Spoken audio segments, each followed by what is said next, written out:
నిర్వహణ కేంద్రాన్ని ఇందిరాగాంధీ మున్సిపల్ స్టేడియంలో ఏర్పాటు చేశారు. ఇక ఏర్పాట్లను ఏపీ మంత్రులు కేశినేని చిన్ని, కొల్లు రవీంద్ర పరిశీలించారు.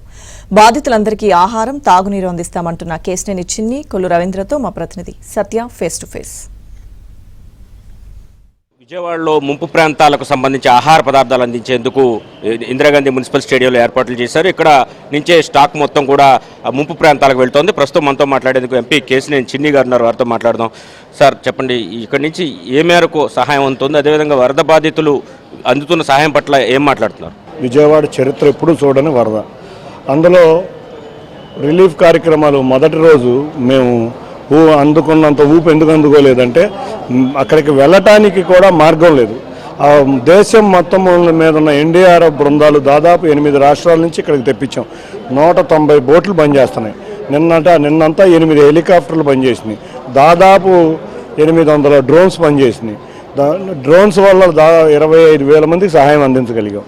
అంటే ఇంత పెద్ద ఎత్తున సహాయ కార్యక్రమాలు చేస్తున్నాం. ముఖ్యమంత్రి వర్యులు నిద్ర కూడా లేకుండా 22 గంటలు పనిచేస్తున్నారు. ఇక్కడ ఉన్న అధికారులు కానీ ఎమ్మెల్యేలు కానీ ఎక్కడ వాళ్ళకి అక్కడ డ్యూటీలు అప్పచెప్పారు. ఒక్కొక్క వార్డుకి ఒక సీనియర్ ఐఏఎస్ ఆఫీసర్, ఒక ఎమ్మెల్యే, 2 వార్డులకు కలిపి ఒక మంత్రి, ఇట్లా విలేజ్ సెక్రటేరియట్ రూపంలో కూడా మైక్రో మేనేజ్మెంట్ చంద్రబాబు నాయుడు గారు తీసుకొచ్చారు. ప్రతి విలేజ్ సెక్రటేరియట్కి కూడా ఒక ఆర్డీఓ లెవెల్ ఆఫీసర్ని పెట్టాం. అంతేకాకుండా మా కార్యకర్తలు ఎక్కడికక్కడ డిస్ట్రిబ్యూషన్లో విలేజ్లో ఉన్న సచివాలయాల దగ్గరికి వెళ్ళి ఆ సచివాలయాల దగ్గర నుంచి డిస్ట్రిబ్యూషన్ చేస్తారు. ఇక్కడ కూడా పొద్దున్న నుంచి మీరు చూస్తే చాలా వెహికల్స్ పంపించాం. 4,50,000 ఫుడ్ ప్యాకెట్లు వెళ్ళినాయి. అంతేకాకుండా 1,10,000 లీటర్ల మిల్క్ వెళ్ళింది. 10 లక్షల వాటర్ బాటిల్స్ వెళ్ళినాయి. కాబట్టి పెద్ద ఎత్తున సహాయ కార్యక్రమాలు చేస్తున్నాయి. వాతావరణం అనుకూలిస్తే 1-2 రోజుల్లో వరద తగ్గి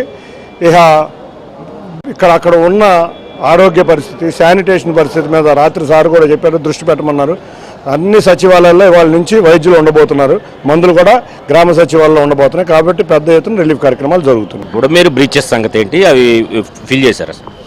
బుడమేరు బ్రీచెస్ ఫిల్ చేయాలంటే చాలా పడుతుంది, చాలా లెంత్. ఎందుకంటే గత ప్రభుత్వంలో జగన్మోహన్ రెడ్డి గారు అసలు కాలువలు ఎక్కడ కాదు, ఏ కాలువలో కూడా ఒక చారుడు మట్టి తీసినటువంటి సందర్భం లేదు. బండ్స్ని వీకెన్ అయిపోయినాయి తప్ప, ఎంక్రోచ్మెంట్ జరిగింది తప్ప ఎక్కడ కూడా లేని కారణంగా ఇది జరిగింది. ఆయన నిన్న మొన్న వచ్చి ఒక గంట సేపు షో చేసి వెళ్ళాడు.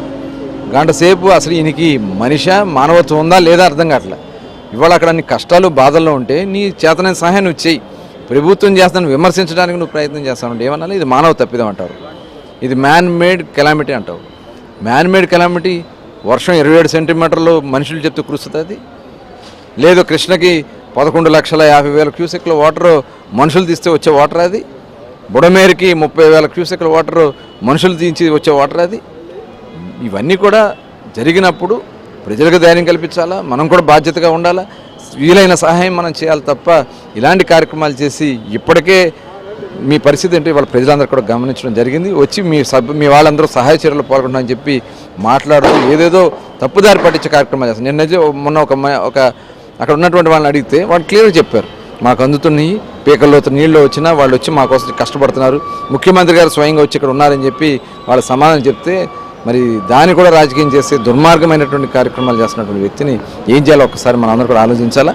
ఇటు కింద కూడా కృష్ణానది కింద వరకు కూడా అందరం గట్ల మీద తిరుగుతూ ఉన్నారు. మా నాయకులు అందరూ కూడా, ఎమ్మెల్యేలు, ప్రజాప్రతినిధులు అందరూ కూడా గట్ల మీద తిరిగి ఎక్కడ కూడా బ్రీచ్లు పడకుండా చాలా కాపులా కాసుకోవడం వల్ల ఈ ప్రమాదం నుంచి మనం కొంత బయటపడగలిగాం. విజయవాడ నుంచి భవిష్యత్తులో ఇలాంటివి జరగకుండా పూర్తి స్థాయిలో చర్యలు తీసుకోవడం జరుగుతుంది. ఓకే సార్, మొత్తం మీద భవిష్యత్తులో విజయవాడకి ఇటువంటి ప్రమాదం రాకుండా అన్ని జాగ్రత్తలు తీసుకుంటున్నామని రవీంద్ర గారు చెబుతున్నారు. ఇదే సమయంలో అటు మాజీ ముఖ్యమంత్రి జగన్మోహన్ రెడ్డి ఈ ఏదైతే జరిగిన ప్రమాదాన్ని మ్యాన్ మేడ్ ఫ్లడ్ అనడం ఏ విధంగా అంటారు, 11 లక్షల క్యూసెక్కుల పైగా వరద మనిషి తీసుకురాగలడా, బుడమేరులో 30,000 క్యూసెక్కుల నీరు ప్రవహించడం మనిషి తీసుకురాగలడా, ఇటువంటివన్నీ జరిగితే ప్రకృతి సిద్ధంగా జరిగితే దాన్ని మ్యాన్ మేడ్ ఫ్లడ్ అనడం పైన కూడా ఆయన తీవ్ర అభ్యంతరం వ్యక్తం చేశారు. ఇదే సమయంలో ఇదే కనుక మీరు కొనసాగితే పూర్తి స్థాయిలో మరోసారి ప్రజలే బుద్ధి చెప్తారని ఆయన చెబుతున్న పరిస్థితి. ఇది ఇక్కడ పరిస్థితి. కెమెరా పర్సన్ ఉమాతో Satya, ABN Andhra Jyothi, Amaravati, Vijayawada Indira Gandhi municipal stadium వద్ద నుండి.